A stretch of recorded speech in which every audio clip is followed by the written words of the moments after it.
Liverpool chats TV. Jamie's back again. Live stream on the screen. What's happening? Paper talk flying round. Names in every bar. 1 minute it's a rumor, next it's gone too far. Who you got? Who's it gonna be? Left side pace or wall at 3? Keep it coming, don't shut it down. Type and you shout, we're running it round. Liverpool chats TV. Say it loud with me. Liverpool chats TV. Breaking news, we'll see. Winger in, defender in. Who will it be? Liverpool chats TV. We'll hear it here, believe. Jamie's on the mic, checking every page. Quotes and little whispers, filling up the gauge. One source says maybe, one says not a chance. We're all sat here waiting for the next big glance. Yellow paper, red paper, names across the line. Every chat's a headline when the hour is live. Keep it coming, don't slow it down. Type in your guess, let it come round. Oh! Liverpool chats TV. Say it loud with me. Liverpool chats TV. Breaking news, we'll see. Winger in, defender in. Who will it be? Liverpool chats TV. We'll hear it here, believe.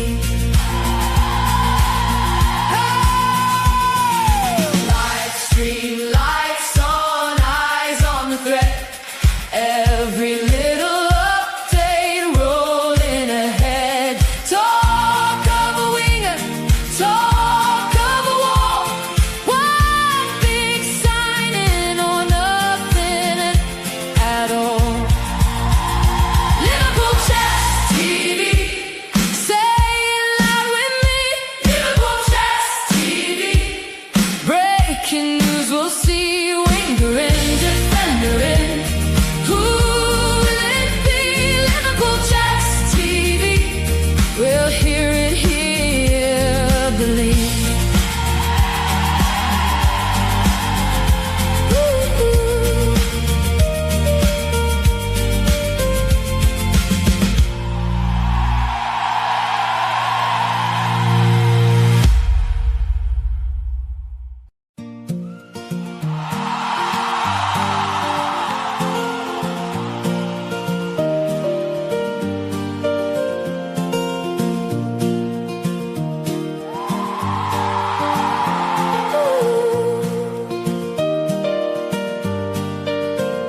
Liverpool chats TV. Jamie's back again. Live stream on the screen. What's happening? Paper talk flying round. Names in every bar. 1 minute it's a rumor, next it's gone too far. Who you got? Who's it gonna be? Left side pace or wall at 3? Keep it coming, don't shut it down. Type and you shout, we're running it round. Liverpool chats TV. Say it loud with me. Liverpool chats TV. Breaking news, we'll see. Winger in, defender in. Who will it be? Liverpool chats TV. We'll hear it here, believe. Jamie's on the mic, checking every page. Quotes and little whispers, filling up the gauge.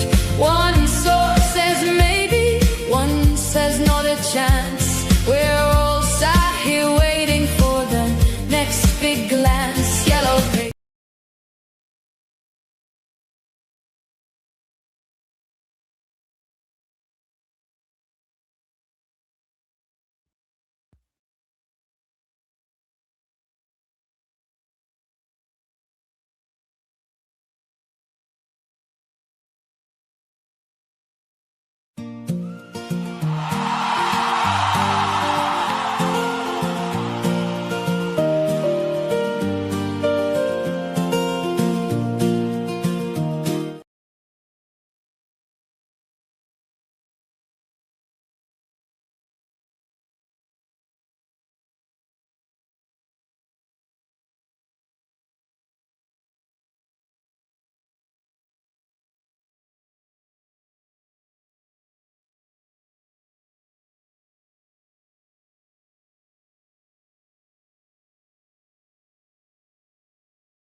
that it? Is that working? There we go. Fucking hell. Oh, dearie me. Sorry about that. Kids have been in my bloody room. Hopefully you can hear me now. There you go. Fucking microphone. It got turned all. It was on. It just got turned all the way down. So you should be. It should be all right now. You should be able to hear me fine. Fucking.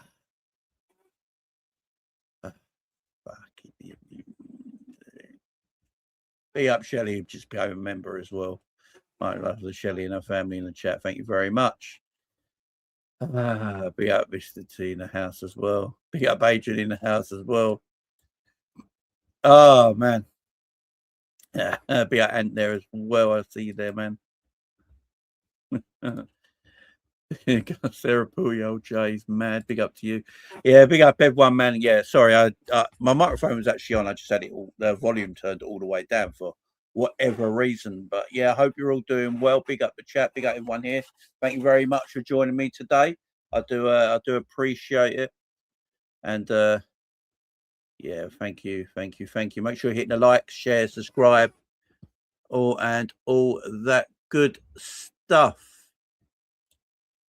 Be up Scottish Bear, as he says there. Likes on the way in, people. Subscribe if you've not done so far.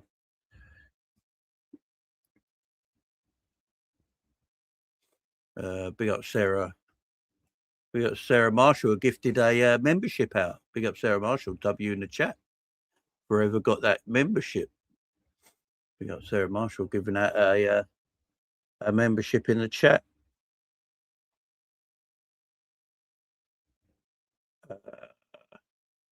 Can't wait to see an Endo McConnell pivot, you know. Yeah. Big up my man. Much love to you as well. Thank you very much, my friend. I'll get to the signings in a bit. Yeah, W's in the chat for Sarah. You're doing a collab with Coppish. I collab with them every week. Vibes with Coppish on Thursdays, my friend. Vibes with Coppish every Thursday. It's too bright in here. Yeah, it's too bright in here for me.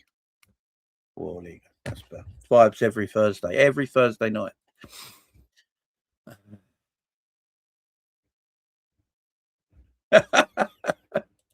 We are Sean, man. I'm gonna get all to this. All right, look, let's get into all this. So yeah, I haven't. So apologies for not doing a show for a while, for a few days. Just some stuff to doing and around the house. So I've been extremely busy, but I couldn't ignore this tonight. I was meant to do a show today at 7 o'clock with Mo Chatra. Me and Mo was meant to be doing a show today. Mo Chatra and myself were meant to be doing a show today at 7 o'clock. Unfortunately, I couldn't make that show. I did let him know. We will be doing that show hopefully again next week. So hopefully he'll be on the channel next week. I think that's going to be a very interesting show. But yeah, if Mo's watching, big up Mo. And hopefully we can get you on the show next week and we'll get that sorted. Red light special. Jake said no Scousers. Yeah, no Scousers in the team. What do you think of us dragging this Barcola deal for 2 months? Yeah, it's getting annoying. Look, obviously, you know, I've come to do this show live late tonight.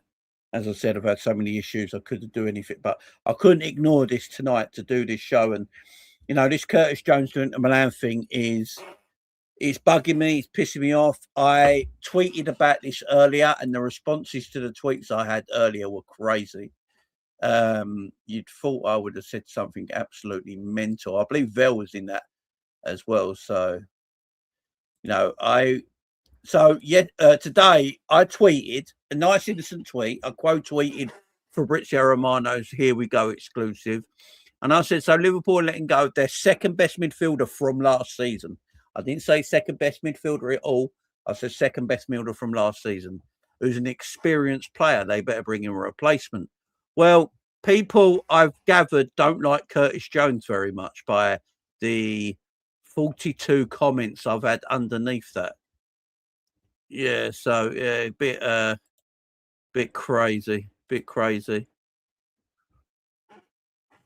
Yeah, apparently obviously Szoboszlai was our best midfielder last season, but I've got replies like Joan has never done anything in a Liverpool shirt to warrant this meltdown. It weren't a meltdown. I tell you, some people are divs. Some people are utter divs, or they can't read. Do you know what I mean?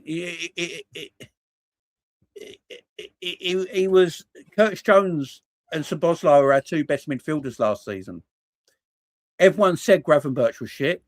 Everyone said McAllister was shit. So the fact that I said Curtis Jones is our second best midfielder from last season and we're letting him go with an experienced player and he's leaving Liverpool, we better buy a replacement. The meltdown on Twitter, you would have thought, you know, I compared him to Messi or something like that. Here's what is. Let me get up. Actually, I'm going to share it. Hang on. I've had enough tonight of some pillocks. Do you know what I mean? Right, I'm going to share this shit. Right, there you go. Right, so everyone can see what I said. Yeah. Where are we? There we go. So you go. You can see what I said there. So letting go of our second best. I put it in for some reason. Second best midfielder from last season, experienced player. They better bring in a replacement. These are the replies. You know, let's get some. Let me get. Are you having a laugh? There you go. Are you having a laugh? A squad player is our second best midfielder.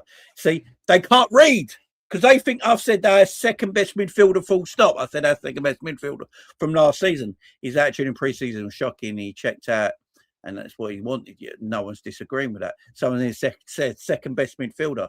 Again, can't read. Second what? Yet can't read. Second best midfielder, get real, mate. Again, can't read people. I said from last season. Second best, calm down, lad. Okay, don't be silly. Don't be silly. I'll get the whole disappointment and anger about transfers, but this is daft. Can I ask anyone who's on Twitter, who's watching this right now? Yeah, if anyone was on Twitter who's watching this right now, can you tell me? Again, I hope you can all tell me because most of these people last season were probably slagging off Gravenberch, slagging off McAllister, you know, slagging off Florian Wirtz. So all these were great, were they? Gravenberch and McAllister and Wirtz were out of this world last season, yeah? Yeah, to warrant this, yeah. Yeah, second best midfielder, my arse, he's the worst. Okay, so he was worse than McAllister and Gravenberch last season. Our second best midfielder is fifth choice, mate. Get over yourself. Again, do people read? Fucking pillocks. Fucking pillocks. You have to deal with on a daily occurrence. You know how mad this is. To deal with this on a daily occurrence, guys.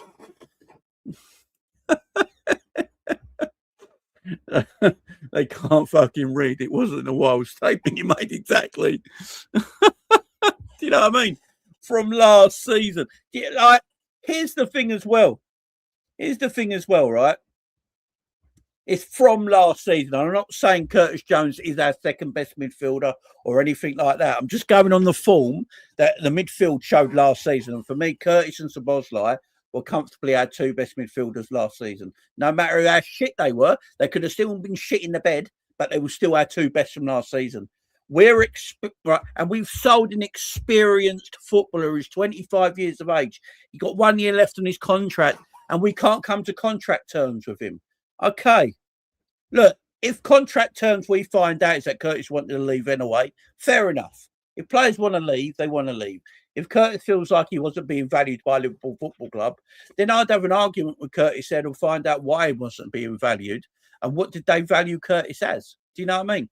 But we're never going to know that, so a lot of it's gossip. At the end of the day, if the guy wanted to leave, I'm fine with it. My thing is, yeah, if an experienced player leaves Liverpool Football Club, you have to replace him in the correct way. Otherwise, it's an insult to the player leaving Liverpool Football Club. That's how I look at it. Replacing Mo Salah with Mbaye if that does happen. I like Mbaye. Think he's a top draw right winger. I still think that's an insult to Mo Salah that we let him go and replaced him with Mbaye, although I rate Mbaye. You can't let Curtis Jones go, who was a good squad player. Even if he weren't a first team regular, he was a good squad player who could come into the team and do a job. And it's about squad depth. It's all I keep hearing today. All I keep hearing is that Liverpool fans moan, we have no squad depth. And then we're selling our depth and replacing it with children. You know how balmy this is? Why is Liverpool the only football club that sells their depth and replaces it with children? It don't make no sense. We're the only team that can't have fucking experience in our side. Why?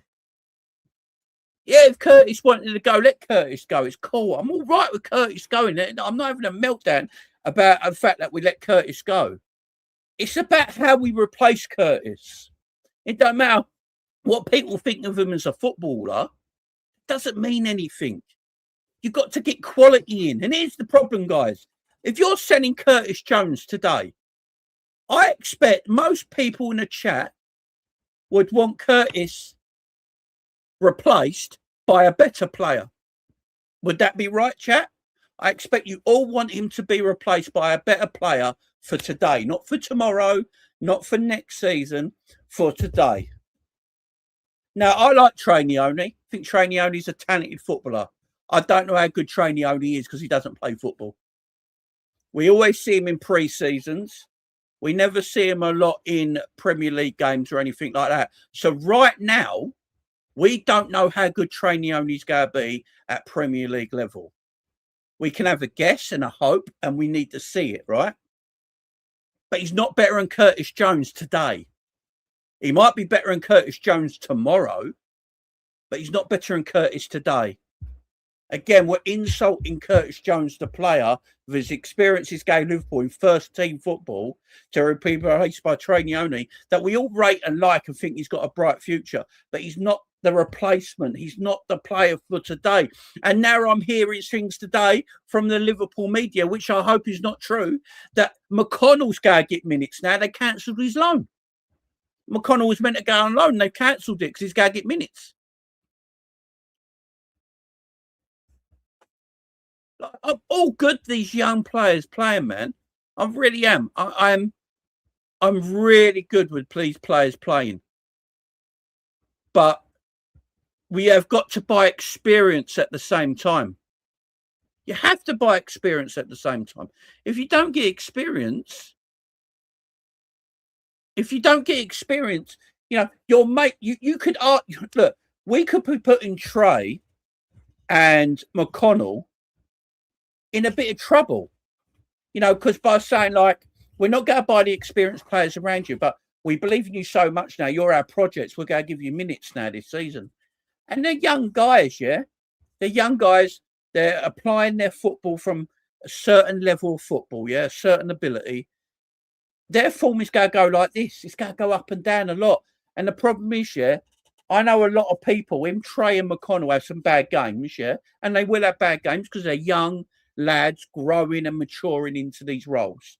As soon as they have bad games, people will go get online and slag them off, and then slag off the club for not buying experience. Everyone's happy right now. Oh, yeah, give Trey minutes. Let Trey play 1,000 minutes next season. He'll cook. Here's one. There's two things here. We don't know if he'll cook, and he could cook. You know, it is part of that, right? But there's the thing where Trey could fail. Because you're putting pressure on Trey to now have Curtis Jones minutes. Trainione is going to have Curtis Jones minutes. You got McAllister, Gravenberch, Szoboszlai. They're the main three with Verch, yeah? So then Trey's going to be getting, you know, at least 60% of Curtis Jones's minutes next season. He could fail. We don't know. It's not going to try. Like, I don't get it.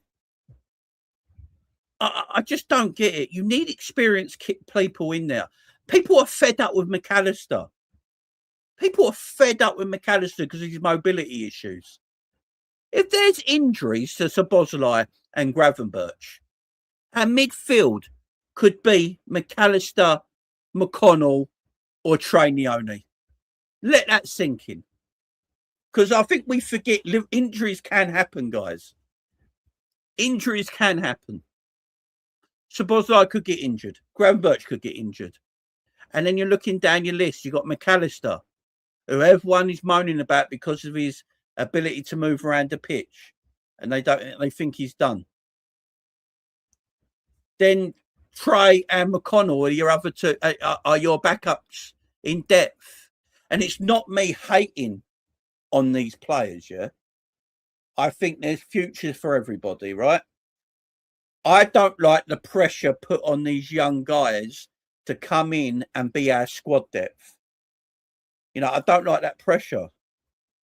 I just think it's really difficult for them, especially McConnell. Look, it is true that McConnell is what I read today. I think a lot of people saw it on social media today that McConnell's going to be given minutes. Apparently, his loan deal got moved on, cancelled. So I can only go what I'm seeing and what I'm reading. Let me see if I can bring the McConnell stuff up. Apparently, Calvin Ramsey might be going to St Mirren as well. There's another right back gone. There'll be another right back that's disappeared. I'm sure it is somewhere. I can't remember where I saw it now.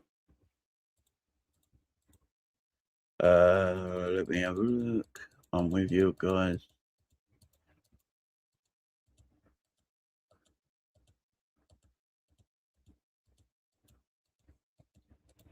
Hang on, what's this? Preston North End has suffered a blow in their pursuit for James McConnell, who is now set to remain at Liverpool for the season with new manager Iriola rating the youngster highly.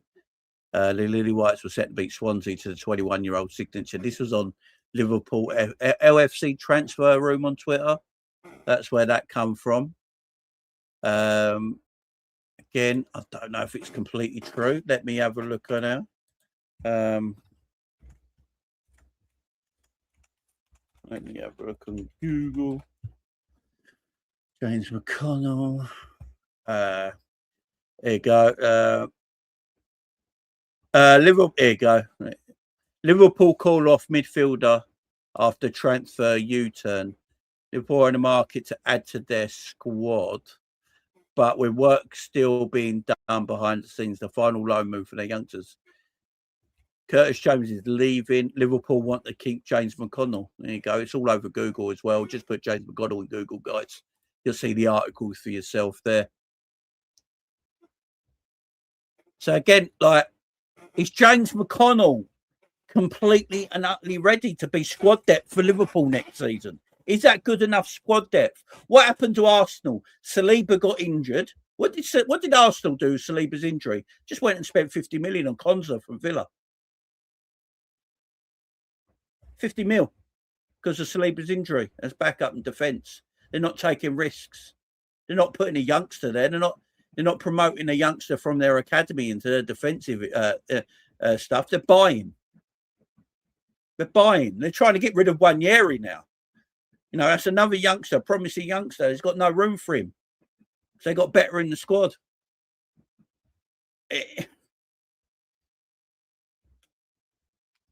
Squad depth is not strong enough for this to happen right now. David Lynch also said it was on hold. I'll tell you what, Liverpool better buy a midfielder. Look, I'm all right. Again, I'm all right with Trey being part of the depth if you go and buy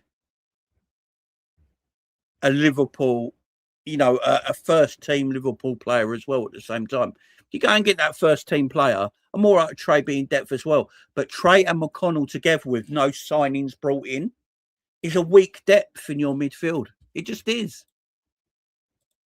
Be up Red Eye says this is probably the most negative chat of LFC YouTubers ever. Red Eye, what has anyone got to be positive about right now, my friend?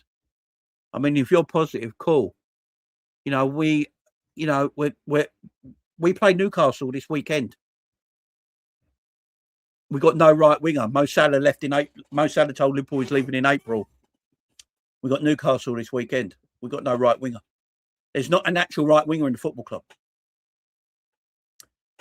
We go play Kumas right wing. So we're going to play Kumas right wing. So Kumas is going to play right wing. Munoz is not a right winger. Rio's not a right winger. They're all left-sided that can play over there. Do you know what I mean? Like, we ain't got an actual right winger. Like, a player that plays right wing, that his position is right wing. I am so sick and deaf of playing players in wrong positions because we don't want to buy a player. It fucks me off.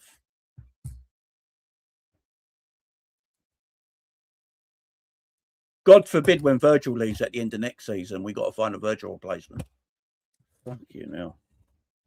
I just look. If people are positive, they're positive.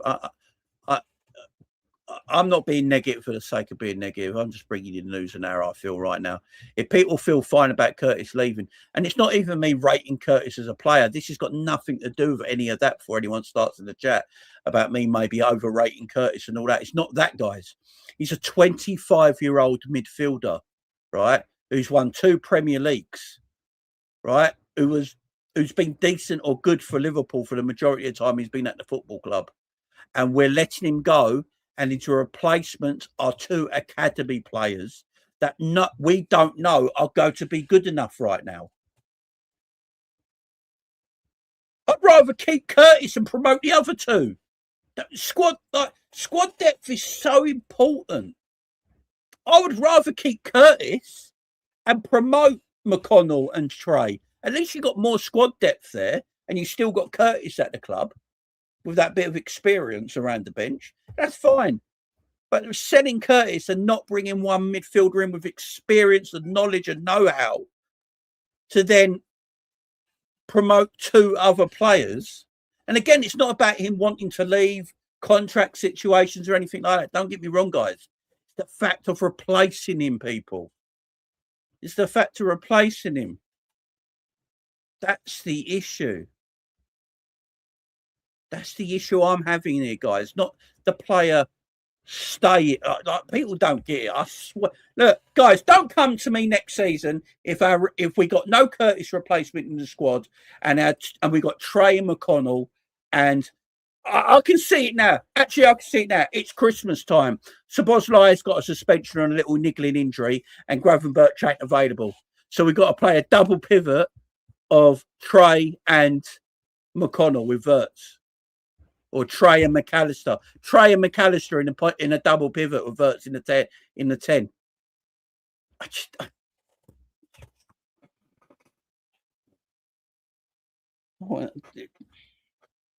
Like, it's not about the.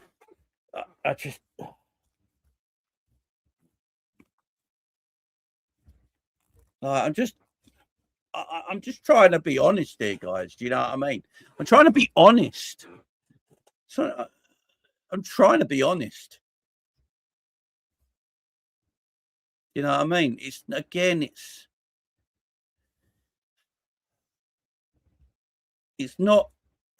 not about how you rate Curtis Jones or anything like that, guys. It's about the replacement. I can't get it through to people enough. It's about replacing the players correctly. And by the way, I know people don't rate Curtis, but Inter Milan seem to rate him all right and just go playing their midfield. And here's one thing I don't want to fucking hear next season. I don't want to hear people that don't rate Curtis. I don't want people to go, fuck me, Curtis is balling out in Italy. Don't want to hear it. Don't want to hear it. I like Curtis as a footballer. That's me. Yeah. You guys in chat, if you don't like Curtis, that's cool. I like Curtis. I think he's a good footballer. But my whole thing here is replacing. Let me know in the chat. Is everyone happy? Tell me in the chat. Are you happy about Trey and McConnell being Curtis Jones' replacements? Put yes in the chat or no in the chat. Let me know. There's 300 people here. Yes or no?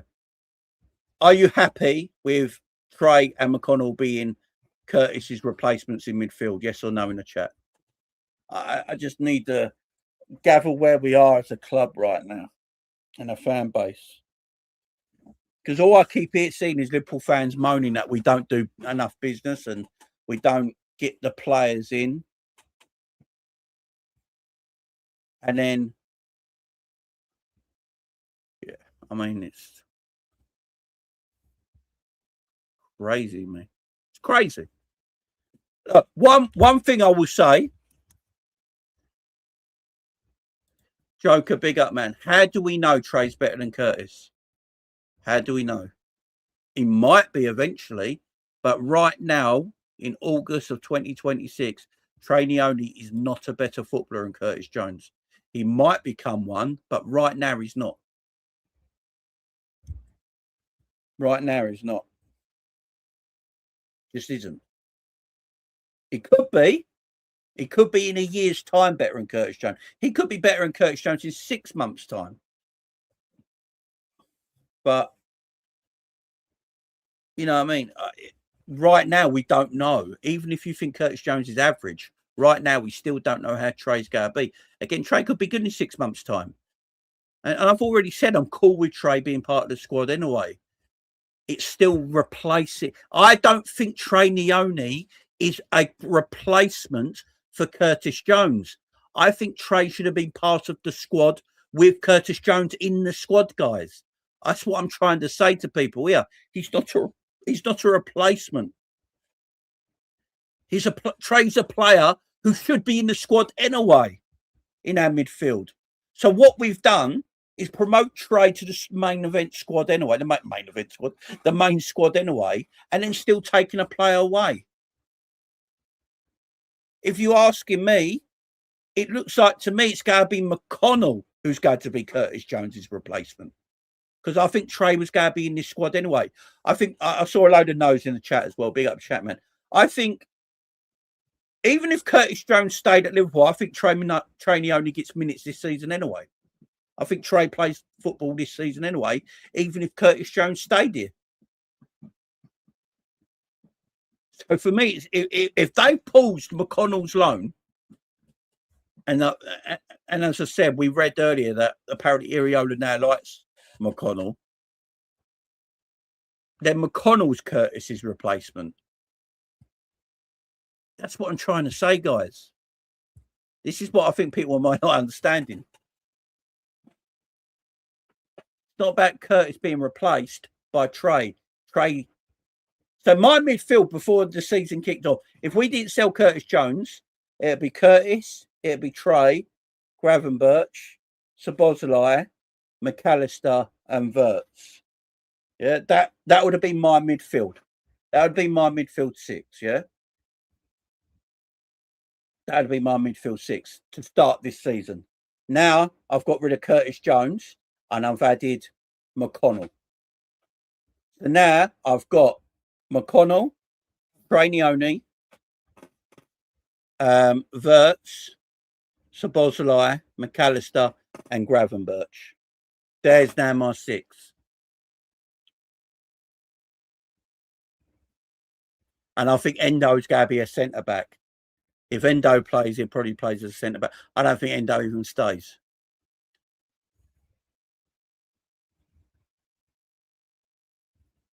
So I just.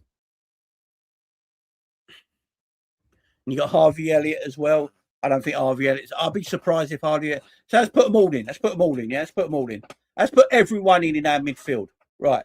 Endo, McConnell, Trey, Wirtz, Szoboszlai, McAllister, Gravenberch. I missed one. And that's it, yeah.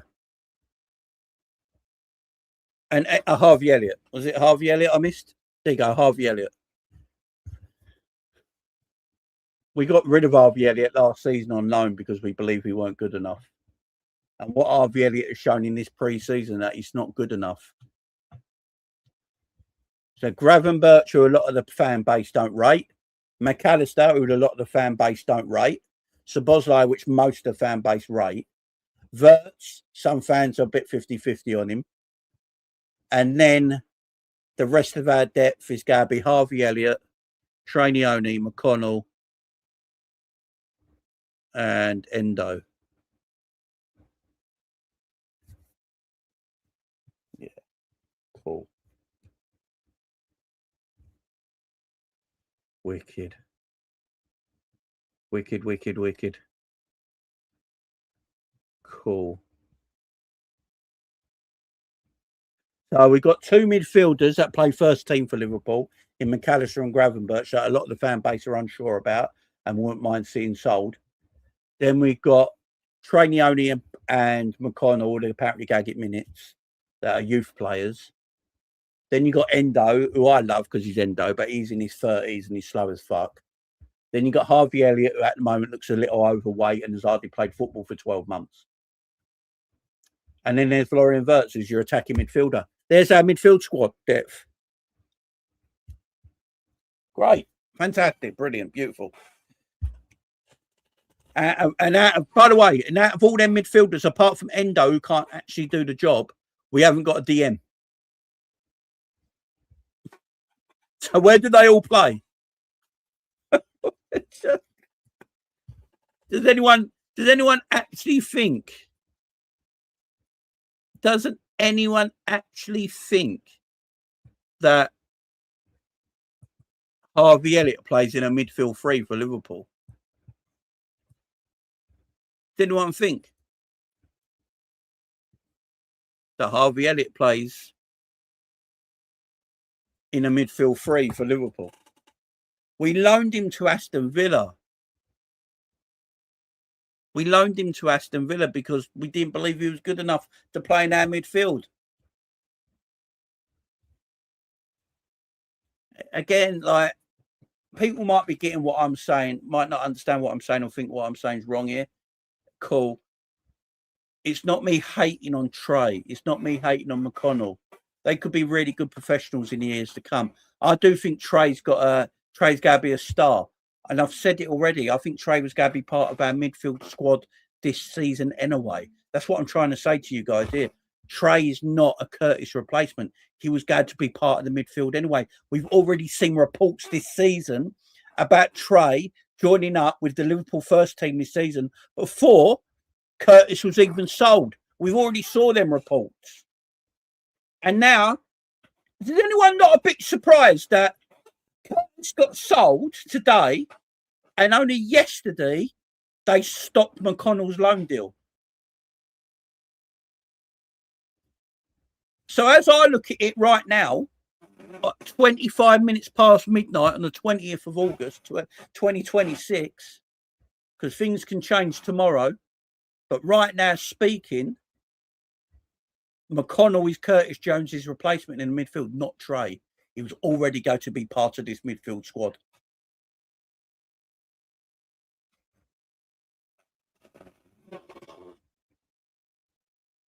It's just...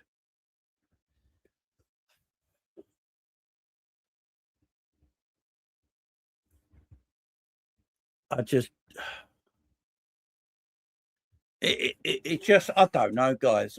Maybe I'm an old fart here. I don't know. I just don't get all this. Be out Ben Minnesota says, be out Jamie, you don't know why we don't go for Kone. Kone's available for 60 mil, 50 million quid. Good bit of good price for a player of his caliber. Look, if we guys, if we let Curtis Jones go for 30 million and went to Roma and got Kone for 50, 20 million more, then I've replaced Curtis Jones with a better player, more than likely. I don't know, an improvement. And I can still promote Trey to the first team and McConnell if you want, because I've replaced Curtis Jones with an actual player with experience and knowledge and know-how, a French international that we saw at the World Cup, playing well in the midfield. You stick him in there, good experience. You bought an experienced player as well that can fit right into that midfield, and you can still promote Trey and McConnell. Cool.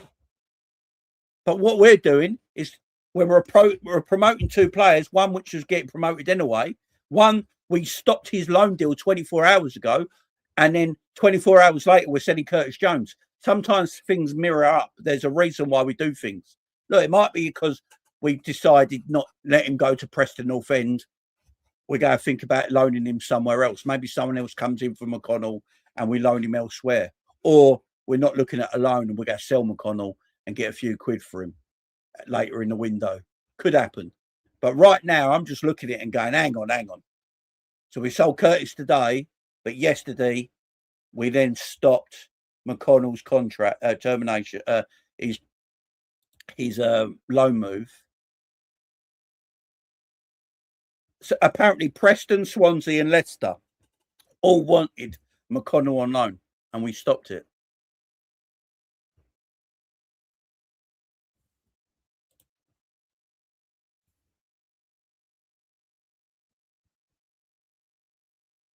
Hang on, let me read this. Liverpool have stepped in to block James McConnell's proposed loan move to Preston as head coach, and Donny Iriola acts to protect his options in the middle of the pitch. The 21-year-old midfielder appeared destined for Deepdale on a temporary basis to secure regular championship experience, particularly following a challenging period on loan at Ajax.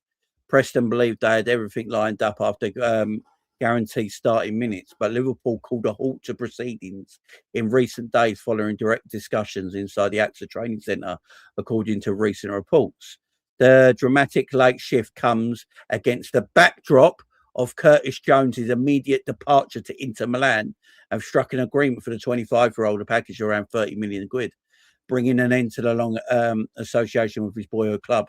With Jones heading to Sierra and questions continue to linger over Taro Endo's ultimate role, Liverpool's senior midfield dynamic has suddenly threatened to run a surprisingly light beyond a frontline core of Alexis McAllister, Dominic Szoboszlai and Ryan Gravenberch. The depth across a long domestic and European campaign and fast becoming a pressing concern. An opportunity knocks for the young stars. Rather than entering the opening weeks of the season short on central cover, and only Iriola stepped in to block the McConnell departure.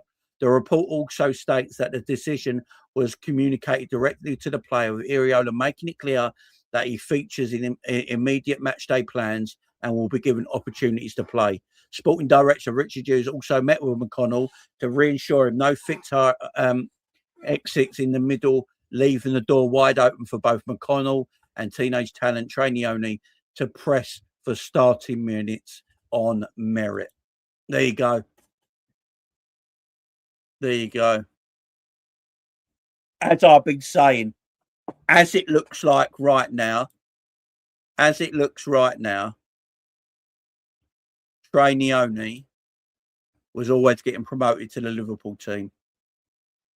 But McConnell is actually going to be Curtis Jones's replacement in that midfield. So what it sounds like to me, we told Andoni Iriola that we're not buying any midfielders this summer because we're concentrating on the whole attack.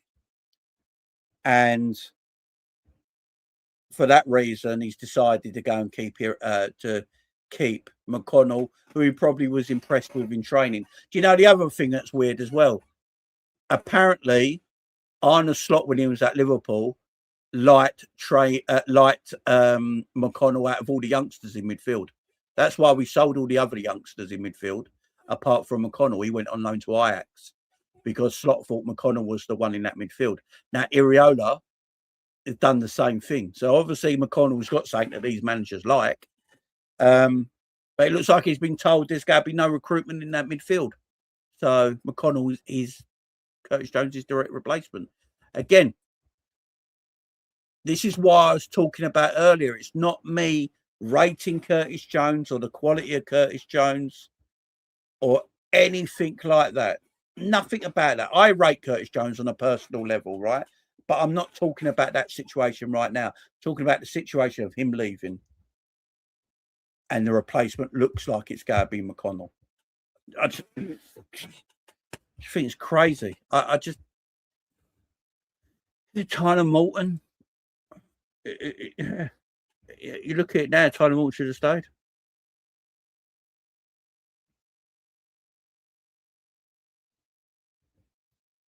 It's true. Jamie McConnell and Klopp surprised why he's never kicked on. Yeah, they all sort of liked him, man.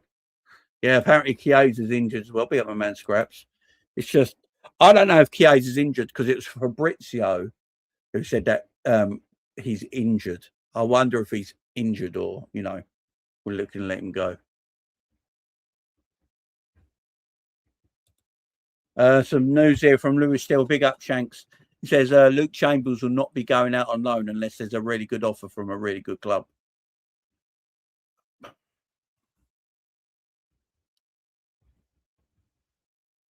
Are Liverpool just starting again? Are we just starting again? Are we going fuck all this shit? Let's not spend money. Let's use the academy. Look, I know we spent money on this academy to use this academy in the future. I get it. I understand it, right? I'm not, but it doesn't mean all these no matter how much money we spent on the academy, right? And these players look good in the academy, they look good in pre-season. It doesn't mean they're actually going to be good. Sometimes you've got to buy players to improve your team, to improve your squad, to give your manager the best chance to win things. So are Liverpool just starting again? Are we just sitting here going, we might as well just start again? Let's do what a lot of teams do. We're starting down at the bottom. Let's promote the players up. Let's give them a lot of minutes and impress. And wherever we finish in the league this year doesn't really matter. We're financially set. We're just going to start again with these players. If that's the case, Liverpool, come out and tell us. Because if that's the case, just come out and tell us, man. Just come out and tell us, man. Come out and tell us if that's the case. If FSG and all that come out and go, look, Iriola, wherever he finishes this season, he finishes. We're financially set. We don't have to worry about all that. And I don't mind Chambers. In fact, he's probably better in Tsimikas, so I don't mind him being second choice. Just get rid of fucking Tsimikas. Useless. I said this when we sold Robbo, and everyone seemed all right with it. And I think it's coming back now and people are starting to realise we let Robbo go to Tottenham. We let Robbo go for free to go to Tottenham, yeah. And we brought back a left back that Liverpool didn't rate because they preferred Robbo. And we brought him back from loan to let Robbo go, only to have the bloke we let on loan be our second choice left back. His club is fucking thick. Tsimikas went on loan last year because Liverpool believed Kirkes and Robbo were better. And Robbo had 1 year left in his deal. So they let Tsimikas go. Robbo's now left and we bring Tsimikas back and he's just automatically second choice. Like nothing happened. It's like he just went on holiday for 12 months. That's how we act. I said we just went on holiday for 12 months. Oh, send me back. Did you enjoy your holiday in Italy? Good man. I hope you had fun over there, yeah? He's just back like nothing happened. Like nothing happened.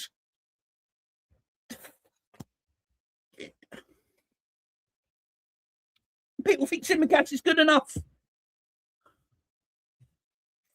Oh, Jesus Christ.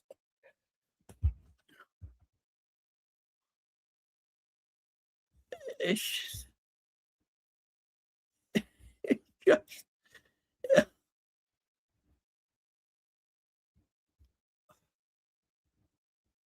I just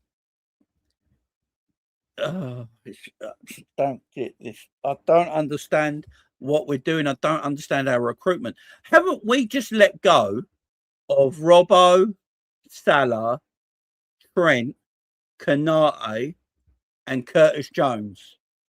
And we got a maximum of 30 million quid for all them players. Am I wrong there, guys? Or is that true? So Salah went, Trent went, Robbo went, Kanate went, Curtis Jones has gone. Them 5 players, and we only got 30 million quid for all 5. Oh, we're a fucking joke.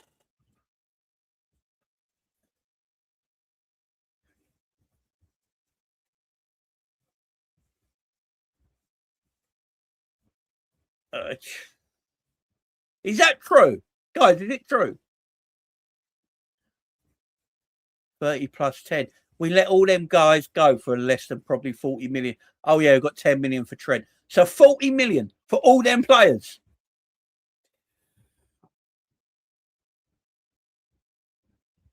40. I forgot we got the 10 million for Trent, so we let him go, actually. I just... Who we replaced Mo Salah with in the chat? Yeah, who we replaced Mo Salah with? Who we replaced Mo Salah with? Right, let's go through this, actually. This is a fun one. Who we replaced Mo Salah with, guys? This well-run football club. Who's replaced Mo Salah? Who's replaced Mo Salah? No one yet. Me. Rio. Yeah, so we're taking our 17-year-old left winger who's only good on the left wing, and we're going to play him right wing. Yeah, we're going to play him right wing where he's looked fucking dog shit. Right? So we're going to do that. Sweet. Right. We replaced Kanate with Xhaka, which by the looks of it, I don't care. Right? I didn't know what Xhaka was like. I said this all summer. Xhaka could either be excellent or dog shit. I never watched him play. I watched 45 minutes of him against Como in pre-season. He's the best centre-back in the world, right? I'm going there. It's the best centre-back in the world, right? So Xhaka's an upgrade on Kanate. In 45 minutes, I saw him do better in 45 minutes than the whole of Kanate's career at Liverpool. I don't care what anyone says, right? So that's an improvement. That's an improvement, right? We've now replaced Curtis Jones at the moment. Curtis Jones has been replaced by McConnell, right? So Mo Salah replaced by 17-year-old Rio, who's a left winger. We replaced Kanate with a world-class talent in Xhaka, right? Curtis Jones, right? We've replaced... We've replaced Curtis Jones with McConnell. We replaced Trent Alexander-Arnold with Frimpong. And who else did I say left? Who's the fifth one? Salah, Trent, Curtis Jones, Kanate. Who's the fifth one who left? I can't even fucking remember. Who did I say?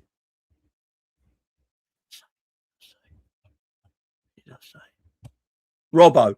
And we replaced Robbo. You're going to love this one, guys. It's the best one. We've replaced Robbo with a returning Simicast, who we gave a loan deal for in the first place because he's dog shit. That's Liverpool Football Club. Mo Salah replaced by 17-year-old Rio at this moment.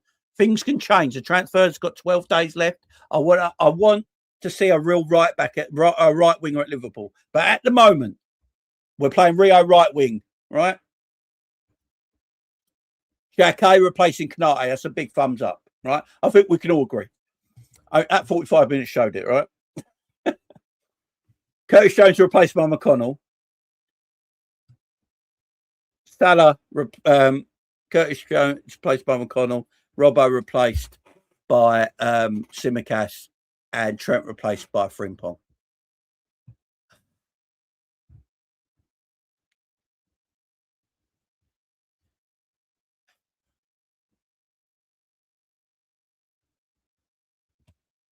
Yeah. Right. Here's the other thing. Who's the replacements? Who's the players that are coming in underneath these players to make the squad depth? So Simicast coming back from Rome on loan, yeah? Robbo's gone. Squad depth there. Chambers, third choice. Right wing option for replacing Mo Salah right now looks like it's going to be Rio as a left winger, Munoz as a left winger. Squad depth. Oh, Kumas, squad depth. It's just so shit. I can't go. I'm going to have a heart attack if I go on, man. 13 days. Richard Hughes, you have got 13 days to put a smile on all Liverpool fans' faces and give us some squad depth. Because our squad depth is paper thin. It's paper thin right now. Why are we selling players? Why are we letting all these players go and not replacing them? You know, people, I've always said it, quality. It's quality over quantity. Where's the quality? Where's the quality at, guys? Literally, where's the quality at? We've got a lot of unknowns and we've got a lot of youngsters. But I don't see the quality. I need to see more quality in my team. We could have a big squad full of just like unknowns and youngsters, right? Doesn't mean you've got a good squad. Still a thin squad. Where's the quality? Where's the quality? Ain't that what we want, guys? Do Liverpool fans want to compete on everything? Do we as Liverpool fans...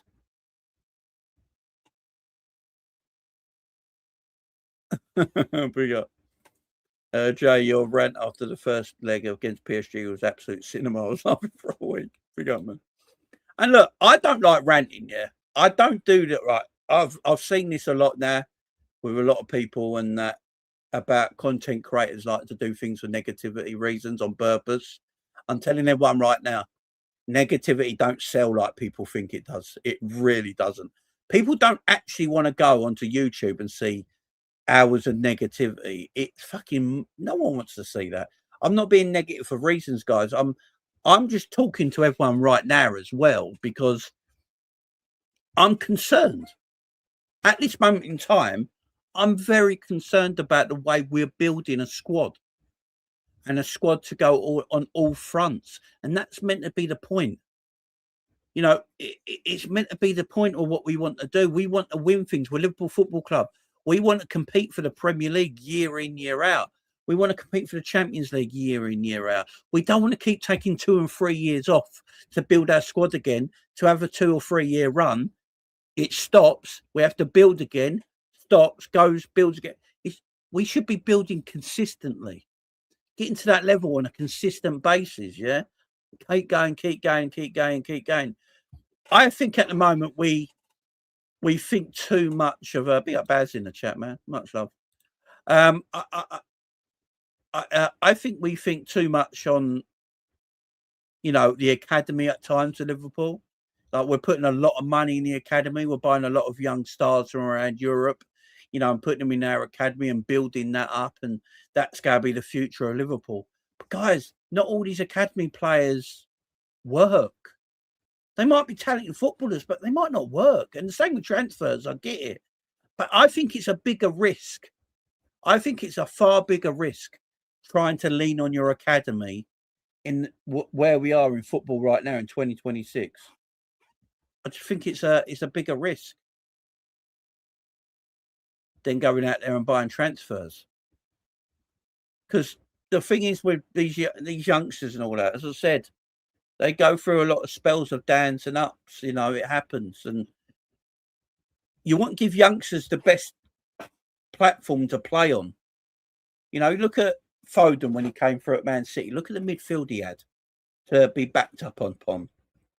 Yeah, Fernandinho, Rodri, Bernardo Silva, David Silva, I think, was still there at the end, but I think, Kevin De Bruyne.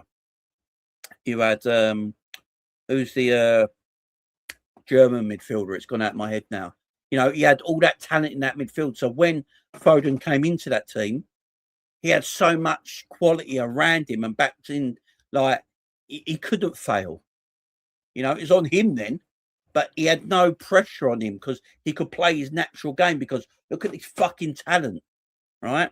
And then he played and played and played and gradually he took someone's spot. But you'd argue in the last couple of years, City have not been quite there since their better players are left in midfield. And you look at Foden now at Manchester City. I don't think Foden's taken that extra step in his game in that level where he can replace a De Bruyne, where he can replace a Bernardo Silva. I don't think Foden's at that level. So that means City have to buy again. So all these academy players, yeah, they can be stars, they can be good. But if you haven't got the right platform for them to be a star, they're going to struggle. Yeah, that's one. Big up, Sterling, man. There you go. Big up, man. Do you know what I mean? They're going to struggle, and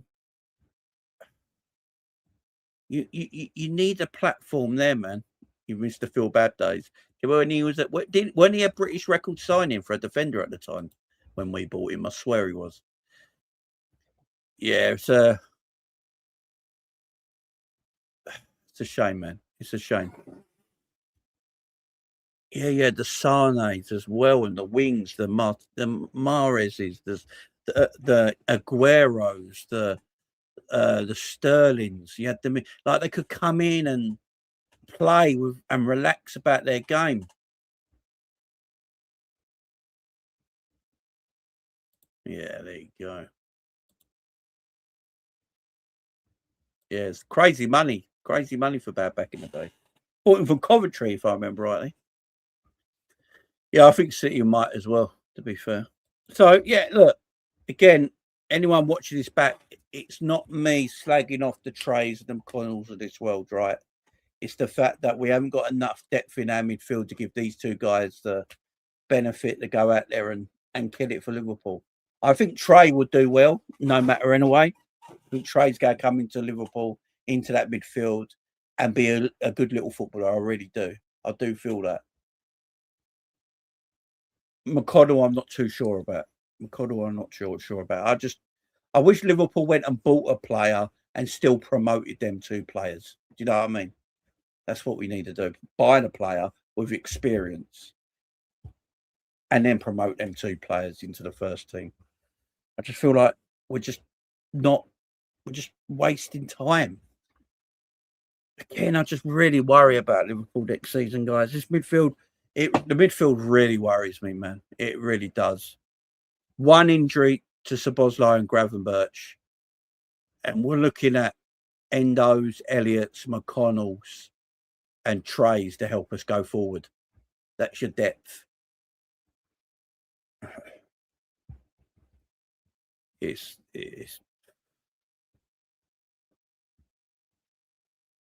oh yeah, tell me about Bayesian, man. It's crazy. Now look, Liverpool can still get this window right. They got 13 days. I expect Liverpool in the next 2 weeks. What? Next 10 days. Let's go in the next 10 days from tomorrow. The next 10 days, I expect Liverpool to be the busiest club in Europe. I expect Liverpool to be the busiest club in Europe for the next 10 days buying players. Because right now we haven't got enough. Got nowhere near enough to go on all fronts. We need players. We need to get them in. We need talent. We need experience. We need proper professionals. We should be the busiest team in Europe. We should be buying. Look, let's just get this Barcola deal done with, yeah? Like, I understand what Liverpool are doing. I do get it. Liverpool waited for PSG to buy their players. Guess what? PSG have bought their players now. Can we just get this fucking transfer done with? Barcola, PSG basically said Barcola is not wanted here no more. We've gone and bought, we've got two left wingers. We've got all this and that. We've bought all our attack. They bought 3 new attackers this summer. Barcola is not wanted at PSG. Can we just make this transfer done now and just sort it out and move on? As I said, I understood it all summer. You're waiting for PSG to buy their players in. Well, they bought their players in now. Let's fucking buy Barcola and move him in. And then let's go and get the right winger we want. Now, Liverpool have been linked with Minter tonight. I don't think we're buying Minter because he's fucking injured for 2 to 3 months. So we're not buying Minter. But why are we linked to Minter? This is not a thing on Minter. I like Minter. I think he's all right. This is not a Minter hate thing, right? What I'm about to say, yeah? What I'm about to say is the media make no sense to me, right? So apparently Liverpool linked to a Minter. We'll take it like this, pinch of salt, because it's probably bullshit.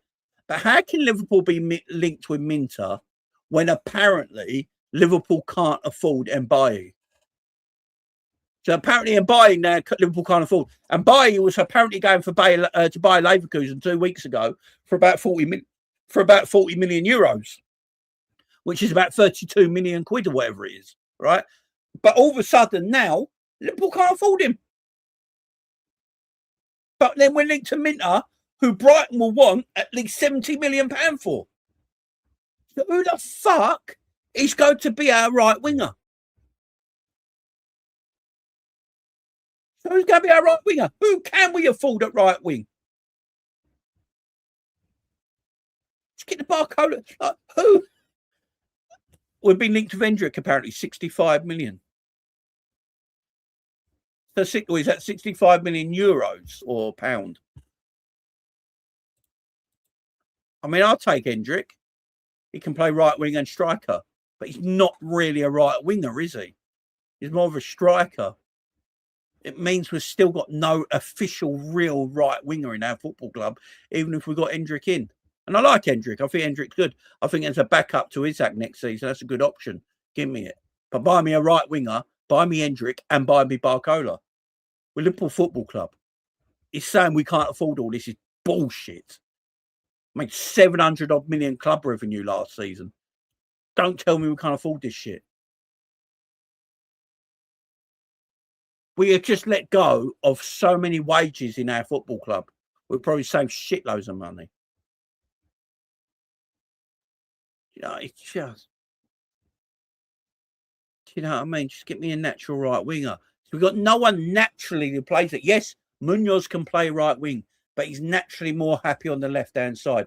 Rio can play right wing, but he's more natural suited to the left-hand side.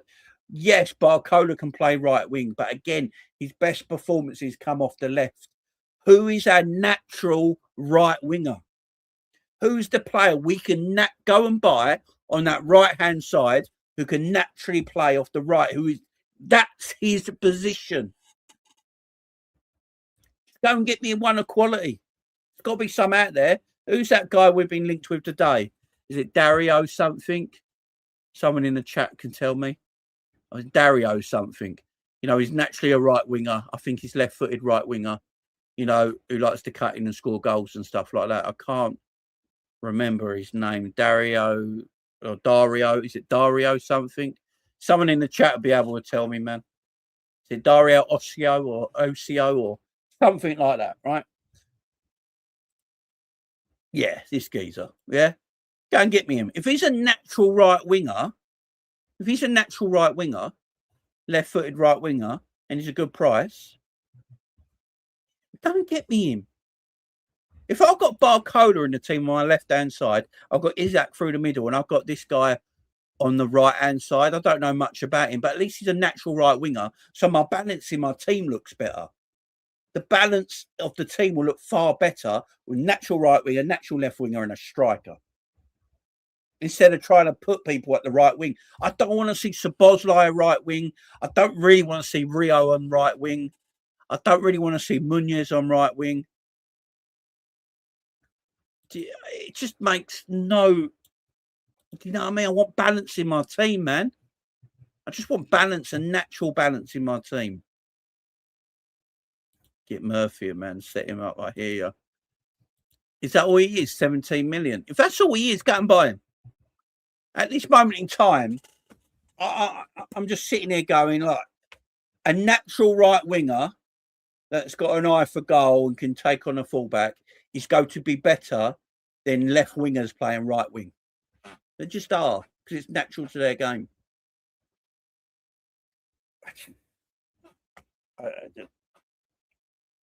Just don't, like, what are we doing? Where are we looking at? What are we looking at? Do you guys ever think that sometimes Liverpool always look for these unicorn sort of footballers, these like mythical unicorn players that are really, really special and elite level, and then we never buy them, and then we're always left short? Does anyone think that, or is it just me? Like when we're trying to buy a Trent replacement at right back, and there weren't one. There was no one like Trent. Like, we're trying to buy this sort of player, so we went and bought Frimpong. Like, and I don't buy Frimpong, but like, where's this number 6? Do you remember?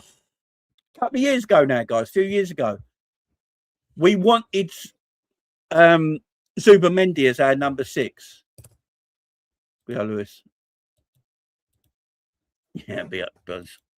Be up, Buzz. Do you remember we wanted Zubimendi as our DM in Slot's first year?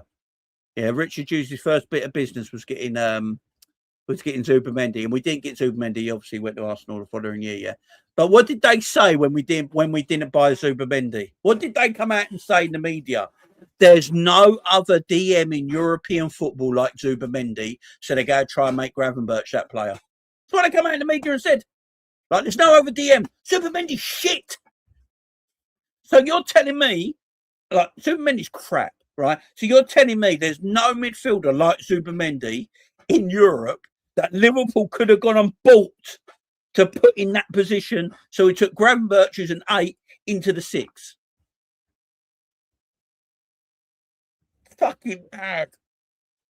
Like, there's no one else. We won't buy him. We won't buy him. Like, he wants to stay in the mountains. Let him stay in the mountains, yeah? Cool. But they literally come out. Does everyone remember this now? They come out in the media and went, Liverpool are not looking for another defensive midfielder. Zubimendi was the one. They saw him like this unicorn signing to come into Liverpool. They don't see anything else on the market that's of that quality. What the fuck were we looking for then? Because Zubimendi ain't that quality. Do you know what I mean? Like, what? Like, what are they looking for in a DM? What are they looking for?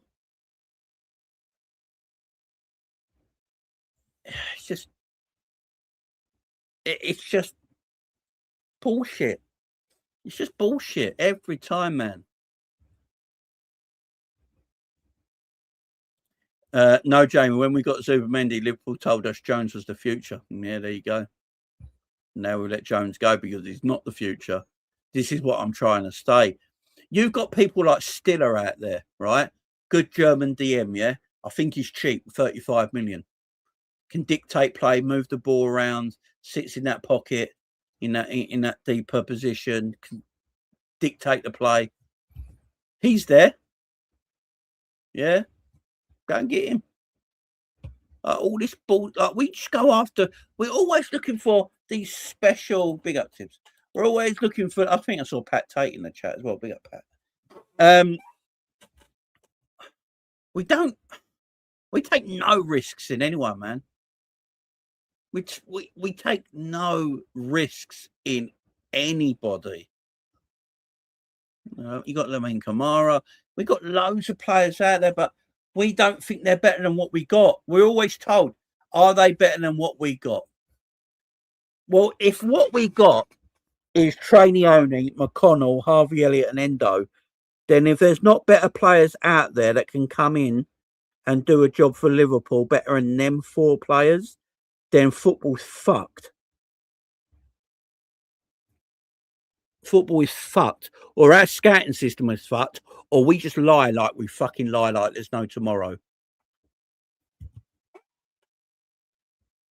So we're sitting there, guys. Guys, we are sitting here desperately needing some quality in our midfield, right? And we've got no DM at our football club apart from Wataru Endo, who we all know is not good enough, right? As much as I love him, we all know he's not good enough, right? So we've got no DM at our football club. We are being told by our football club right now, there is no one better out there for us to go and pick up and buy to put into this team that's better than McAllister, McConnell, Trainioni, Harvey Elliott or Endo. Or equally as good as a Gravenberch. No one. Like, no one. Stop looking for all these unicorn-like fucking players all the time, man. Stop looking for them. Buy a player. You know, I just seen. I'll be up Fozzie in the chat. I didn't see Fozzie there. Big up Fozzie. Big up Red Scout as well. Like,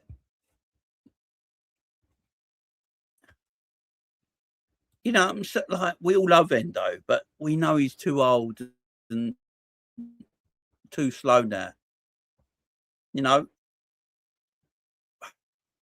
Oh, Lewis Skelly. Yeah, I'll take Lewis Skelly in our midfield in a heartbeat. We better, Gareth, man. I'm hoping we are. I'm hoping we get players in. I hope we get a midfielder in. I think we will get Barcola. It's just taking so long to do. Could you imagine if we pulled out the Barcola deal now? Oh my God. Could you imagine? Oh. Who we going to pivot to? Who are we, guys in the chat? Let's do this for a bit of fun because we know our football club, yeah? Who are Liverpool go to pivot to if they don't get Barcola this summer? Give me a name in the chat, man. Who are Liverpool go to pivot to if we don't get Barcola this summer? Who we go pivot to? Who's out there on left wing? We're going to go and get. Who's out there? Left winger out there. I think we just keep Cody Gakpo. I just think, Bowen, you imagine? I think I'm with you. I think we just keep Cody. If we don't get Barcola, I think we just keep Cody Gakpo and just play on from there. But yeah, Exposure TV, as a scouser, I'm happy we got rid of that show pony Curtis Jones. He was a tool. All right, fair enough. But are you also happy that his replacement is McConnell? Because that's what's happening, according to the reports today. Or would you have rather gone in the market and got some proper quality midfielder in to replace Curtis Jones, like a massive upgrade on him in that midfield? Or are you happy with Trey and McConnell as his replacements? Yildiz at right wing. See, I think what they do, this is what I think Liverpool do if we don't get Barcola. I think they keep Cody Gakpo and Rio in as the two left wingers, and they just go and buy a right winger.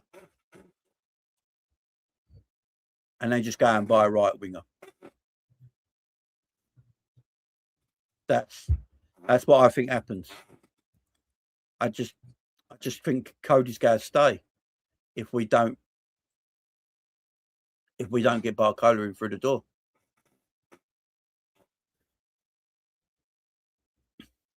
The thing that worries me is that it looks like Spurs might have moved on from the Cody situation. I don't know if they have, but if they're getting, so apparently it's going to cost them 130 million. I read today, or 140 million to get Mamouche and Savinho out of Man City. Are Tottenham going to spend 140 million to get Savinho and Mamouche out of City, then pay almost 70 million for Cody Gakpo on top of that? That's 200 million.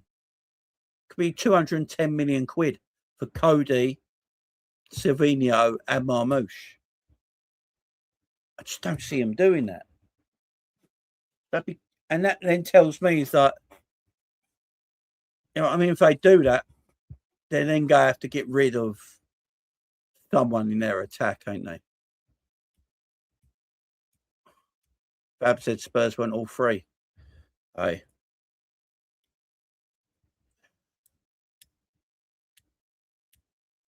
If they get all three, big up Spurs, man. They're spending like there's no tomorrow. So over 200, that would be a record in the Premier League for spend. Spurs would break Liverpool's record from last year. Close to it, anyway. How much have they spent already, Tottenham? How much has Spurs already spent, guys, in the transfer window?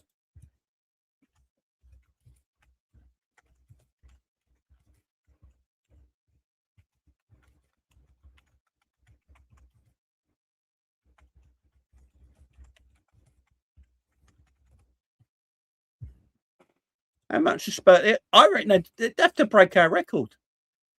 Spurs have already spent 237 million, apparently. Can't be true. They spent 92 million on Tonali, 85 million on Fernandez, and 52 million on Van Heck. That's not 200 and fucking. Who's making this shit up?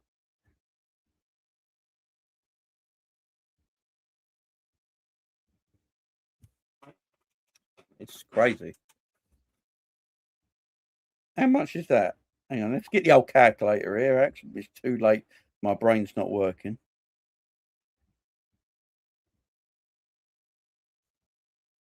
Hang on. I just want to add all this up. Hang on. 92.5, 85 plus 52. Shit, is that as well? It's 229 million. Wow. So Spurs have already spent 229 million quid. And then they want to spend an extra 200 million on top of that, making it 430 million. Spurs going to spend 430 million again. 430 million.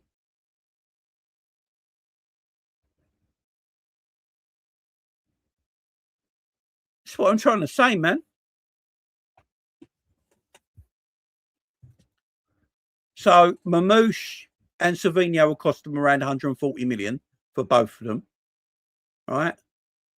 Then the 60 or 70 million we're asking for Cody Gakpo.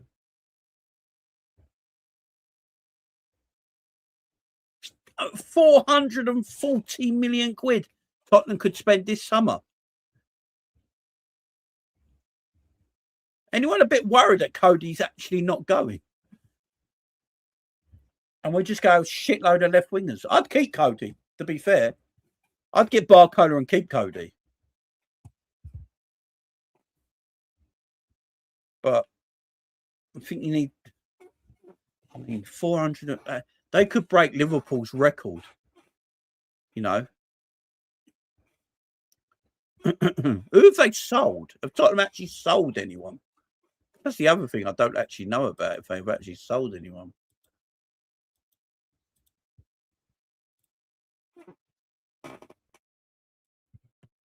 Have they made money through selling? I don't know. See, I didn't realise they spent that much this summer. They sold Luca 46, Romero for 35, Jed Spencer 30. Okay, so they've made a bit of money back as well. So they've made half the money back, to be fair.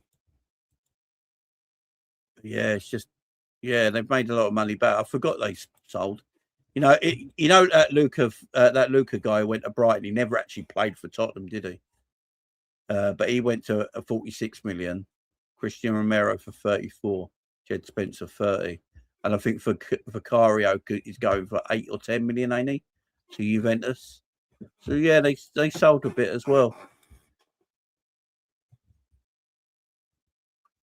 I think it's about 8 to 10 million, but it's undisclosed.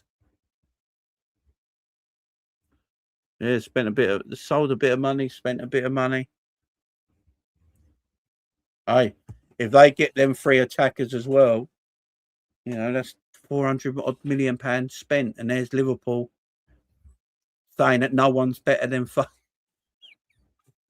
no, no one's better than McConnell, Trey, Endo, and Elliott in our midfield. No one better, guys. We can't buy anyone. No one better than them guys. You know, we can't get anyone who's equally as good as Gravenberch that can, you know, go 1-on-1 with him in that squad. There's no one better than McAllister apparently in midfield. Although, if McAllister was this good, guys, why haven't we given him a new contract? If Liverpool rate McAllister this highly, why has McAllister not got a new contract yet? Why have we not spoken to McAllister about a new contract? But we spoke to Szoboszlai very quickly to get his contract signed. What does that tell you, guys? Who do Liverpool rate and who do they not? They rate Szoboszlai extremely high and they don't give a shit about McAllister. But apparently we can't find players in the market equally as good as any of these players. The club makes no sense. What are we doing squad building wise? So apparently they were talking to Szoboszlai from November 2025 about a new contract. He signed his new contract. He had the same amount of time on his contract left as McAllister does because they were bought at the same time. McAllister has 2 years left and we're not even thinking about giving him a contract. You know, McAllister said it himself. He said had no conversations with Liverpool over a new deal. And selling McAllister now, we ain't got time to sell McAllister now. We can't even buy a player that we're trying to get in Barcola. We ain't got time to sell McAllister and buy another midfielder.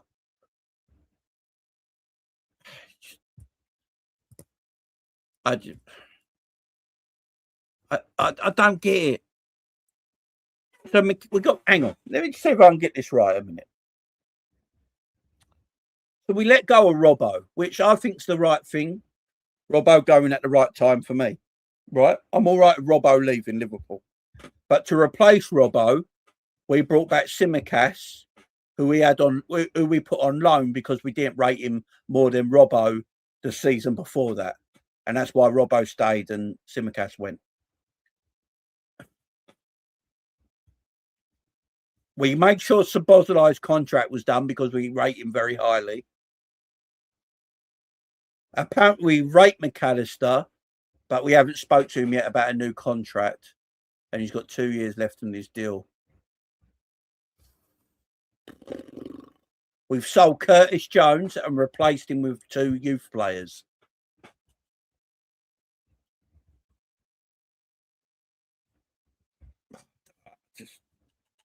At this moment in time, we have no actual right winger at Liverpool Football Club. And I'm not talking about left wingers who can play right wingers, guys. So all this Munoz and Rio stuff, they're left-sided, or in Munoz's case, he can play left side and through the middle. I'm on about natural right wingers. What's their position? We have none in our squad. None. Season starts this weekend.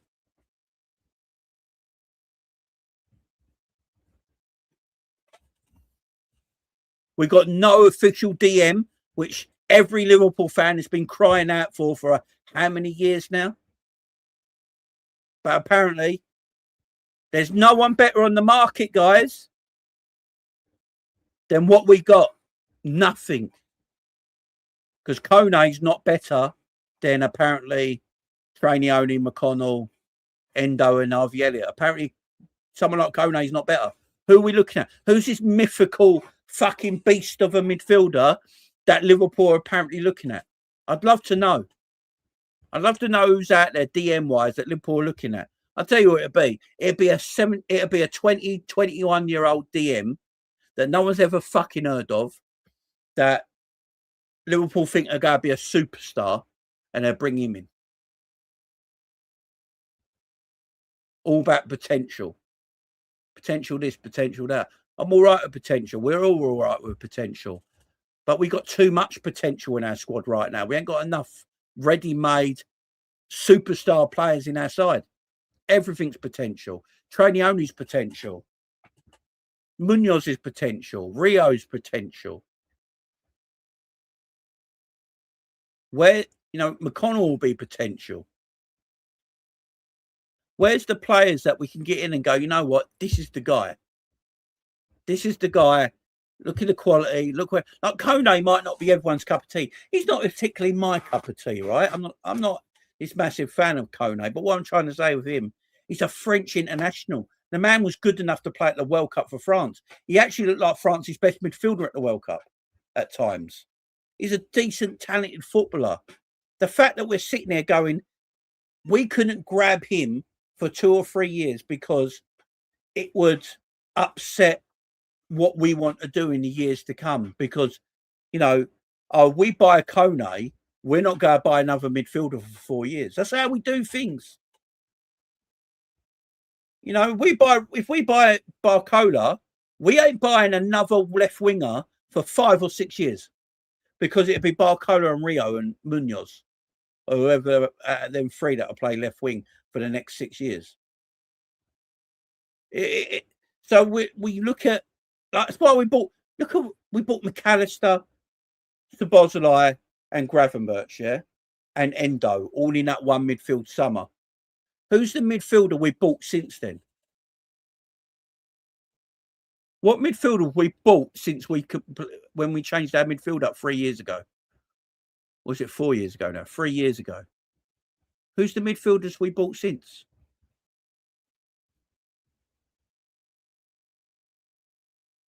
Who came in and replaced Fabinho as our DM?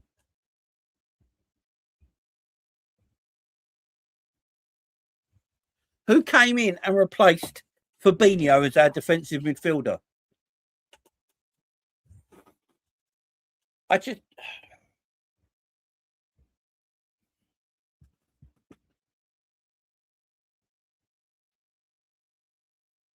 Endo. It probably was. It's just... I just get annoyed, guys. I just get really, really annoyed about the way we build a squad. The way we look for all these mythical unicorn kind of footballers in any position, because we don't want to buy a player, a good professional to play in a position because we believe we can buy better, so we don't buy anyone. That's what we do. I go back to the Zubimendi thing to replace, for the DM to replace Fabinho. We didn't buy him. We decided not to buy anyone else because we didn't think there was anything better else on the market. So we leave ourselves short. 3 years later, we're still looking for a fucking DM. The market's not changed. The players are the same.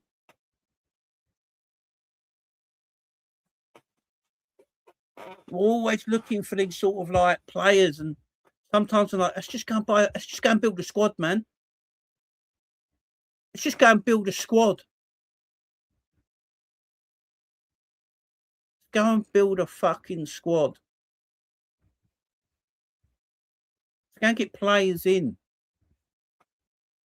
So what? You go and buy Kone. He might not be Liverpool, they don't want to buy Kone because they believe they can buy better. We don't buy better. Show me who we're buying better. Who the fuck are we buying better right now? Because that's all you go here in the Liverpool media.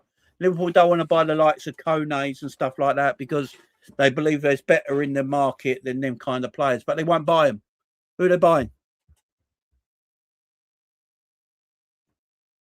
Who? So what they're saying is promoting McConnell and Trey to the first team. They're better than Kone. They're better than Belieber. They're better than these players. Santos from Chelsea. They're better than these players, man. I just get frustrated. Sometimes you got to buy players, man. And you know what? Not all players work, right? But what you do, you sell the players that don't work and you try again. That's what you do. We know transfers are a massive risk. All transfers are. Look at Florian Wirtz. We spent £116 million on this guy. And I think he's upset the midfield rhythm of our football club. And it's why we won't buy another midfielder, because we need Florian Wirtz to work. And people might not like to hear this, but I do think that's the truth. I think Carragher spoke about this on the overlap last week. I think they were talking about it on there. I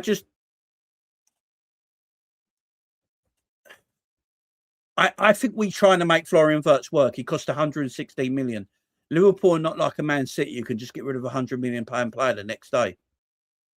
Do you know what I mean? It's just it's upset our midfield balance because Wirtz has to play. You have to play Florian Wirtz because of the money we spent. So we're putting him there, and it's upset our midfield balance. We've never played with a 10 before. Now we're playing with 10s. No, in the Houllier days, the Rafa days, Rafa played Torres and Gerrard together, but he had Mascherano and Alonso behind him. Do you know what I mean? Apart from that, we don't play 10s. Klopp played a 6 and 2 8s. He didn't play 10s.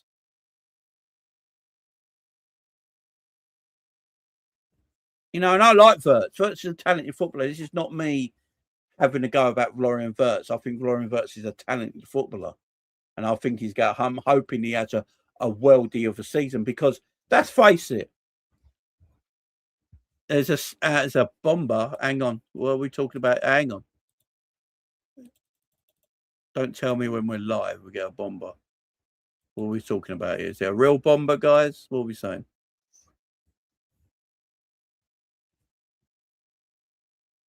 I don't see anything. I ain't not seen anything at the moment.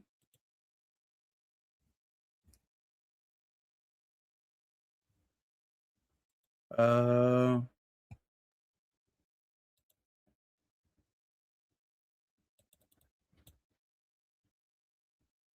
not seeing anything unless I'm not looking right. All right, there's no bomber, no. Guys, don't put out fake bombers, guys. Don't put out fake bombers unless there was a bomber a while ago. Let's not put any fakeness in the chat, man. Let's not put any fakeness in the chat.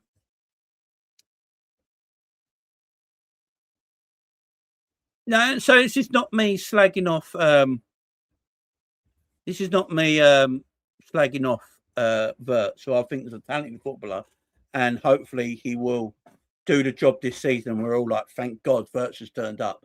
Yeah, I think we all want that. No one doesn't not want that. What I'm trying to say is, we have to make Verts work, and that's the difference between us and other clubs. I think if Verts don't work this season, guys, and he has another season very similar to last season, we're going to have to sell him in his third season because because we're building the way we built our midfield. We have gave Gravenberch and Szoboszlai huge contracts. They're on monster contracts, yeah. So they're going to play for the contracts they're on. So if you're playing Szoboszlai and Gravenberch who are on monster contracts, you've got to play Florian Wirtz because you paid 116 million quid for him. So that means we ain't going to buy a midfielder because they don't want to upset that river. And I'm not blaming Wirtz for this. It's the way we've gone about it. And it's the way we've gone about it. So it's not me blaming Florian. Again, I'm not a Florian hater. I think he's a quality footballer. It's just we've got to make him work because of the money we paid for him. And I hope it does. I hope him and Alexander Isak get a really good relationship this season. I really do. My issue with it is that Szoboszlai is a ball run. Szoboszlai and Gravenberch are both runners. So they let their midfield empty all the time. All the time. That's why, Gravenberch gets blamed a lot, right? For apparently being the number 6. Right? We play a double pivot. Ain't both of them meant to be the number 6? You don't play a double pivot and one of them sits and one of them stays. That means you're playing a single 6. We play a double pivot because they're both meant to be fucking defensively minded to let the number 10 do the attacking. So Gravenberch is always getting the blame for the openness of our midfield. Where Szoboszlai, I rate highly, and I think this is not me dissing the players, by the way, but Szoboszlai likes to attack the box because that's the kind of footballer he is. Gravenberch likes a ball run and carry the ball and attack the box because that's the kind of footballer he is. So when you've got them two doing that job and they're both a partnership in midfield, guess what? You're going to leave defensive gaps in your midfield on a constant. They're not the kind of players that want to just sit there and defend. They want to attack. And they're good footballers if you push them and put them in the right position. Gravenberch won't get all the hate he got if you played a proper DM behind Gravenberch and let him be that number 8. Szoboszlai, if he was allowed to be that attacking number 8 and that box crasher, he wouldn't get the hate he gets because he's playing his natural game. But they're playing together in a double pivot. None of them have got any defensive natural abilities about their game because they're not that kind of footballer. They like to attack. You've seen them already in pre-season. Szoboszlai and Gravenberch are always on the edge of the box. No one sits. In reality, Szoboszlai is attacking the box and trying to get involved in attacking play. Gravenberch should sit and stay there. But it's not natural to his game. He's got too much of an itch. He wants to get forward because he's an 8. If Gravenberch is attacking, Szoboszlai is not going to sit there and defend because he's not natural to him. It's not about them guys. They're good footballers. Yeah? Szoboszlai and Gravenberch should be rotating 8th. And we should have a number 6 behind them.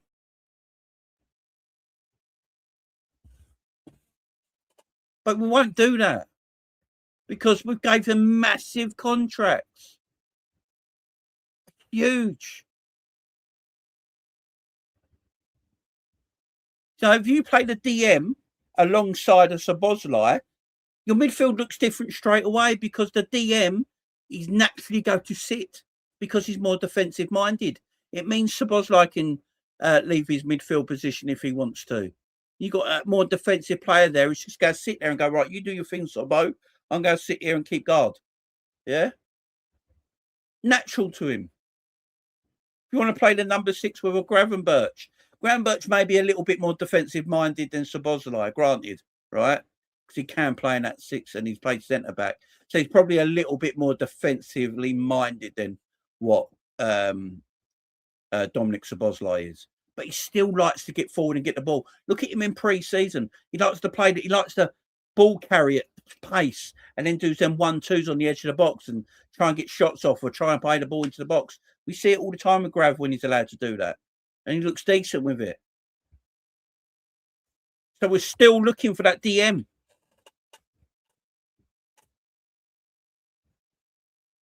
You know what I mean? It's just, you know, Liverpool had this problem. I know this is going to sound mad. Liverpool had the same problem with Steven Gerrard back in the day. And this is not an insult on Stevie for anyone fucking loses their shit. But Rafa Benitez played Stevie Gerrard, that right back. In the right midfield, sorry. He played in right midfield, if everyone remembers rightly. But the reason he played him at right midfield, Rafa said this on the overlap last year. The reason he played in right midfield is because Stevie kept leaving his central area of midfield open because Stevie likes to get forward. He's an all-action midfielder. He likes to attack. He likes to get involved in the game. So defensively, he always left his central area open, right? When did Rafa put him back in the central position? When we got Alonso and Mascherano together, he played Gerrard in the 10, and he was the best 10 in world football. By the way, he was great off the right as well, because if you remember rightly, when Rafa played him off the right, he scored 20 goals that season. It's the first season he ever scored 20-plus goals in playing off that right-sided position because he could attack and play his free-flowing game because he's an immense footballer. But he only went back centrally when we got Mascherano and Alonso in that midfield. So now, even Gerrard, who's a world-class footballer, an elite-level midfielder, why did it never work for England? You played Gerrard and Lampard together in central midfield. Why did it never work? Because they love both going forward and attacking. You've got to have that defensive-minded player. It don't matter. And I think what's happening is players like Gravenberch and Szoboszlai, they're getting a bad rep and a bad look now because they don't do the defensive work good enough. It's not their fault. They're not that kind of footballer. These are good players. They really are. If you play them properly, if you allow them to play the way they want to play, with a DM behind. If you ain't got that DM behind, you're going to struggle. And even the world's best, like Stevie, had to be moved out of a central position because he left that defensive position in the middle open too much for Rafa Benitez's liking. And as he said, Alonso was better at it at the time because he had that bit more technical know-how from European football to play that central area. And then when Mascherano came in, bang, Stevie went into the number 10 and became the best central number 10 in Europe, playing in that midfield 3, again, in that central area because he had defensive cover and Stevie could play his natural game. And then when Stevie was playing his natural game, he looked fucking world-class because defensive covers behind him.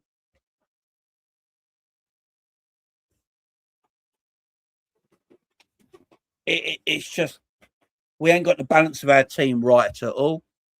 The balance is out. The balance is completely out, and it's making a lot of these players look fucking worse for it.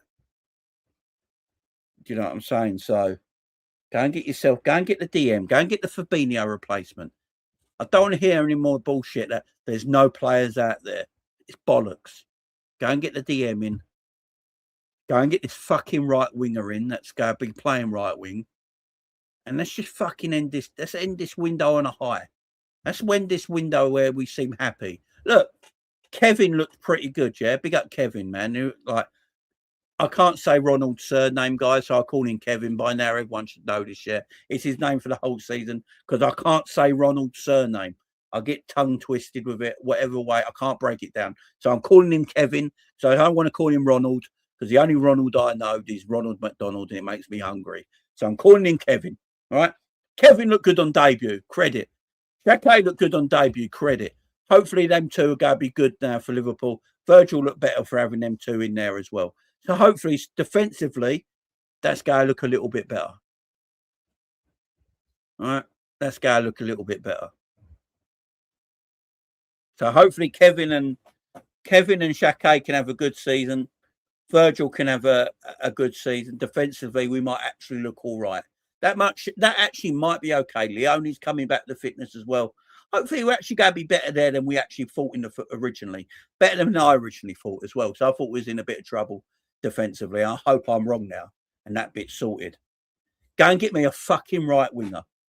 At this moment in time, I don't fucking care who the right winger is, as long as a player that naturally plays there. And then get me a backupper for Isaac up front, because I don't think people have spoke about this enough. If Isaac gets injured or has to be rested, who the fuck is playing striker?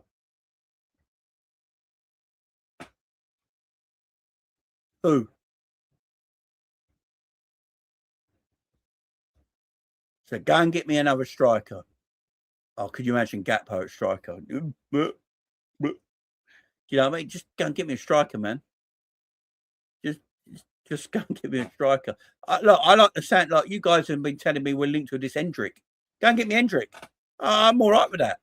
Go and get me Hendrick. Imagine Hendrick is Isaac's backup striker this season till Ekitike comes back. Yeah, I'm all good, man. Kumas. Calling Tom Little Kumas. Oh, for fuck. I've got no problem with Kumas. I think Kumas is a talented player, and I think he had an excellent pre-season, yeah? An excellent pre-season. But is everyone okay with a front three of Rio, Munez, and Kumas in the Premier League? Because that's the depth. That's the depth, guys, at the moment. Say that's what we do. Is everyone okay with that? Say we buy Barcola and he gets an injury. We've sold Cody Gakpo because we got Barcola in. So Gakpo's gone. Yeah. Is everyone all right with that as the depth? You know, Munez, Kumas, and Rio as a front three. Yeah. We're all cooking. Yeah. Cooking on gas. Yeah. Fuck my life. Like, what the fuck? What's happened, man? Like, what has happened? Right. I'm going to call a therapist because I need it now. I might as well call the therapist now, guys, because we're going to need a book. We're going to need it this season, man. If mine got it, here's one, guys. Say Liverpool have a big injury crisis this season, yeah? And touch wood, this don't happen, guys, by the way. Touch wood, this don't happen, right? Say we have a bit of an injury crisis and the 11 we have to put out because, say, I don't know, say Barcola's got a little bit of a niggle. He can't make it this week. And we bought no right winger, right? Anyway, we got no right winger club because we didn't buy one, right? And Szoboszlai and Gravenberch are out injured. And our team we have to put out, right? Frimpong, Xhaka, Virgil, Gerkes, Alisson, back five, perfectly fine. Midfield, because of injuries, and this is our depth, because no one wanted to buy anyone because these are apparently perfect replacements. Our replacements, because of injuries, we have to play McAllister, Trey, right, and Wirtz as a midfield three. And then up front, Rio, Kumas, and Munez on the right. That'd be Liverpool's. That's Liverpool. If we have a few injuries at the same time, that's our depth. That's our depth. Let that sink in. Because it can happen, by the way. We've seen this happen before with Liverpool. This has happened. Gravenberch and Szoboszlai are out for a week or two. Barcola's got a little niggle. You know, we haven't got the right winger because we never fucking bought one. There's your depth. How are we all feeling then? Tell me, how are we all feeling? Remember, players like Kone, you couldn't buy, man. Can't buy players like Kone. Yeah.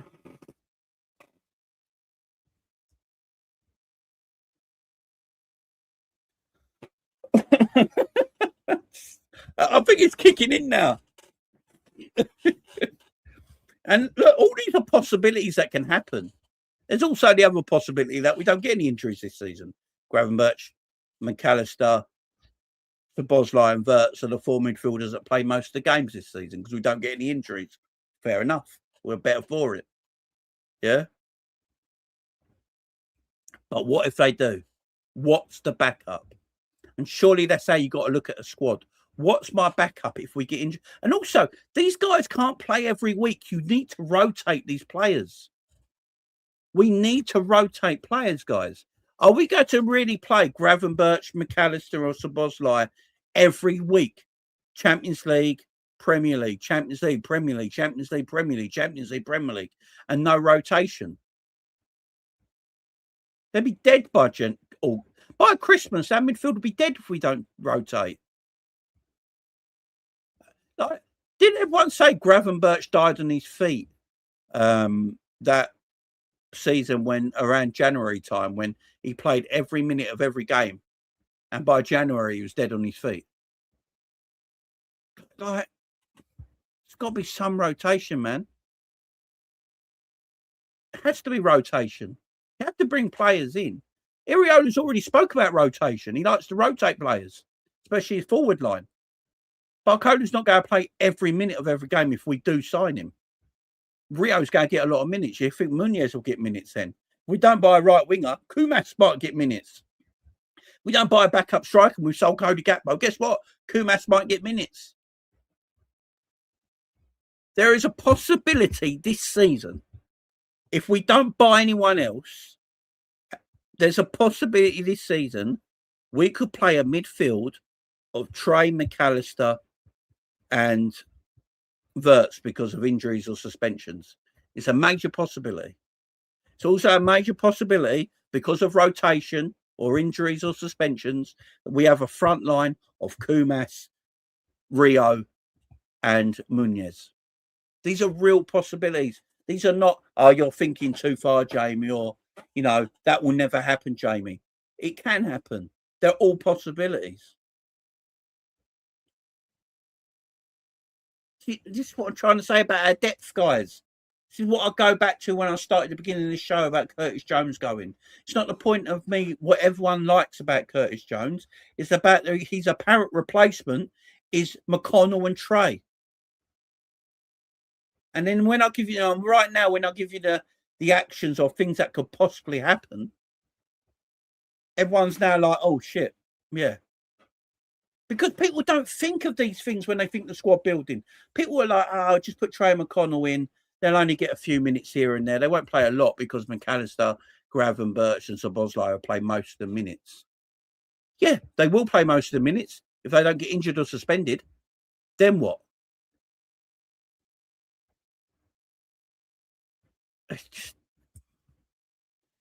Barcola can't play every minute.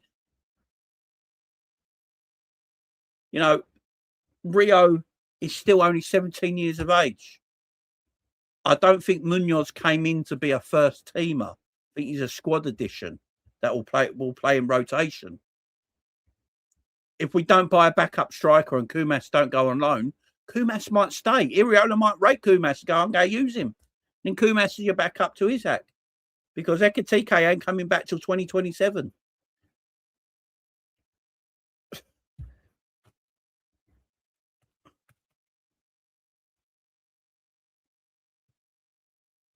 We just need to get a few players in. If we can get a few players in, all this changes. If you go and get a Kone in, guess what? You don't have to worry about the depth as much. Say Liverpool went and got Kone before the end of the season. I know you look, I'm just using Kone as an example. But say we get Kone, yeah? Kone, McAllister, Szoboszlai, Gravenberch, Trey. Do you see how much better that is straight away? Do you see how much better that is straight away for them five? So different. Then you can have McConnell as your sixth one. Right. I think Elliot will go probably leave the football club before the end of the summer. Then you can have McConnell there as your sixth one. But look how much better that is straight away. Kone, Grav, Szoboszlai, Mac, Wirtz, and then McConnell if you want it. You know, that's That's better straight away. But we ain't going to do that kind of transfer. I hope we do. I hope we do. Because a Kone Gravenberch combination is good. A Kone Szoboszlai combination is good. On the odd game, a Trey Szoboszlai combination is good. You know, all them combinations are pretty good, yeah. And then Szoboszlai, or you could play a Trey Gravenberch and Szoboszlai as a free, and Wirtz gets a bit of a rest. You could play a Kone Trey, and a Szoboszlai as a free. Then combinations are all much better than what we got right now. So if we get Barcola in, we get a right winger in, we get a midfielder in, you know, I'm going to be a lot happier than I am now. It's not perfect. We still need more in the future windows. But if we get them in at least I'll be happier about the situation. Do you know what I mean? I think they'll be sold anyway. I've seen people talk about this anyway, about we've got no additions to buy any non-homegrown players now, European players, foreign players. I think Ramsey's probably going to go. We'll probably go sell Ramsey. Where we'll probably let go of quite a few as well. Like Cody Gakpo will probably leave if Barcola comes in. Liverpool or unregister them. I think there's going to be players that won't be registered. We'll just take their registration away. Do you remember Chiesa last year never got registered originally for the Champions League? And we put Rio in instead. And then we had an injury, so Chiesa got back in. You can just unregister players as well. So you can bring Kone in and let Ramsey go on loan. There you go. Place for place. You get Barcola in, you let Cody go, place for place. It'll all work out. It'll all happen. Now, I've seen a lot of people say about that. Yeah, the wages are on the books, but you don't have to have them registered, do you? So it don't matter. And don't forget, we got rid of a lot of wages already. Between Robbo and Salah's wages combined is £500,000 a week. So we're already down that. And if Cody leaves, Cody's on 220, 250. You know, you're down on wages straight away, so that's all right. Yeah, Ekatike won't be registered, I would have thought, not till the next registration, which is in the new year. So Ekatike is not going to be registered till he comes back. So they do two registrations. You have to register players now, and then you have to register players again in, was it January? Halfway through the season. So they can always re-register him then. So yeah, it's not as much as a problem as people think. You can do things. You know, Liverpool are not going to keep all these players, man. And look, let's go on the other thing as well. Not buy Kone, buy Walton. Buy Adam Walton. If you want to do that, buy Adam Walton. You know, you don't have to worry about them. We need homegrown players. Adam Walton. You don't have to buy Kone. I was just using that as an example. Go and buy Adam Walton, man. There you go, 30 million there. 76 million for Walton or whatever. Just go and do that. You know, buy Alex Scott. There's midfielders we can buy from this country are good that you can put into this team. Yeah, exactly. Just loan all these players, man. Just loan them out. Just loan them all out. So you can buy England. I was just using Kone as an example. He's my example player. But you can buy anyone. You could just.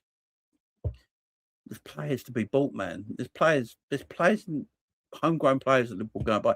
Why do you think Liverpool are after Mbaye? There's two reasons Liverpool are after Mbaye, apparently. One, he's under 21, so you don't have to register him. Two, in 3 years' time, he'll be eligible to be homegrown. 18 to 21. That's why Liverpool are looking to buy him. There's two reasons there. can become homegrown, and you don't have to register him. Why do you reckon Liverpool were after Diamonde? Again, under 21. So, yeah, there's loads of options out there. Do you know what I mean? This is why when I'm not saying you, Riz, I'm not saying you, but a lot of people out there keep saying about this non-homegrown stuff and all that. There's ways around it. There's ways around it. You can buy under 21-year-olds. You can buy homegrown players out there that are great talents. You know, you can buy the players and sell or loan foreign players in your club as it is. Now, Ramsey's not going to be a Liverpool player at the end of this. He's going to go on loan. So there's one space straight away. If Barcola comes to Liverpool, I'm sure Cody Gakpo's going to leave. We don't need to register Rio because he's under 21. There's all ways around it. I'm not too concerned about that, man. We can... it's ways around it, man. Chiesa, I'd be surprised if Chiesa's a Liverpool player, guys, by the end of the window. There's another one. Endo, if they can find room for Endo to go somewhere, Endo will leave. Harvey Elliott will leave. Ramsey's leaving. You know, we'll make room, guys. We'll make room. See, that's why also I didn't want to bring Tsimikas back. You know, I'd rather just Chambers be the backup left back.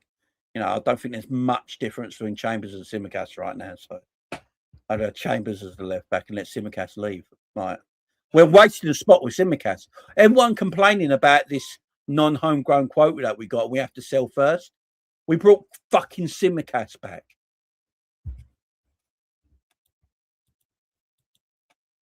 Yeah, I need you to speak on. I've got it all out of my system now.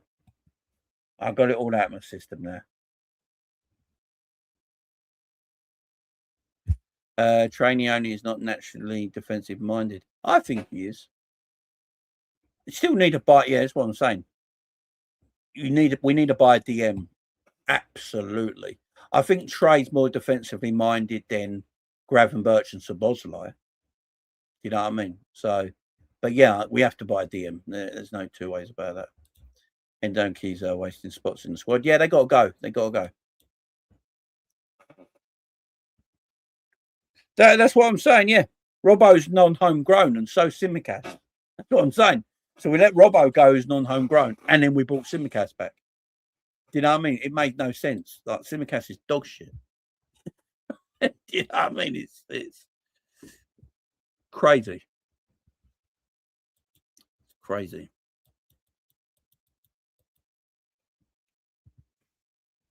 But yeah, hopefully we get hopefully the squad gets sorted, guys, and we're sitting here on the 1st of September and we got all our players in and we're happy. I'm in a good mood. I just needed to do this show today. I needed to get all this off my chest. So from tomorrow onwards, I can be a bit more positive and have a brighter outlook at things. This is just me getting everything off my chest for one day and one day only. And just, I'm done it now. Tomorrow, different day, guys. It's all good. I just needed this. This is my own therapy today. For 2 hours, I've just gone off on one. And just letting you know, guys, what I'm thinking. You guys have been my therapist today. So big up to you guys, man. Big up to you guys. Yes, so we'll be back tomorrow with Vibes. Vibes will be back tomorrow night, 10 p.m, guys. Make sure you are here tomorrow night, 10 p.m. for, I'm going to be biased here and just say it, for the best show on YouTube in the whole week is Vibes with Coppish on this channel, 10 p.m. tomorrow. If you can find a better show, a footballing channel show on YouTube, better than Vibes with Coppish, I'm going to call you a liar. It's the best show on YouTube. And yeah, make sure you're joining us tomorrow night at 10 p.m. It's going to be a madness, you know. It's going to be me, obviously, the beautiful host. Drifty will be here. Hopefully, Matt will be here. We know Cal's just had surgery. Be up, Cal, if you're watching. Cal's just had surgery on his Achilles, so big up to Callum. He's not going to be back for a couple of weeks. We'll let Cal rest.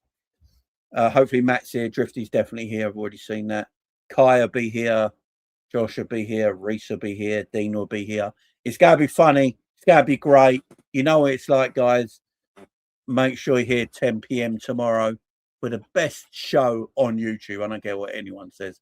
Much love, everyone. Make sure you're hitting the likes. Make sure you're subscribing. Make sure you're sharing. I'll see you tomorrow night for Vibes with Coppish. Big up the chat. Much love. Bye-bye for now.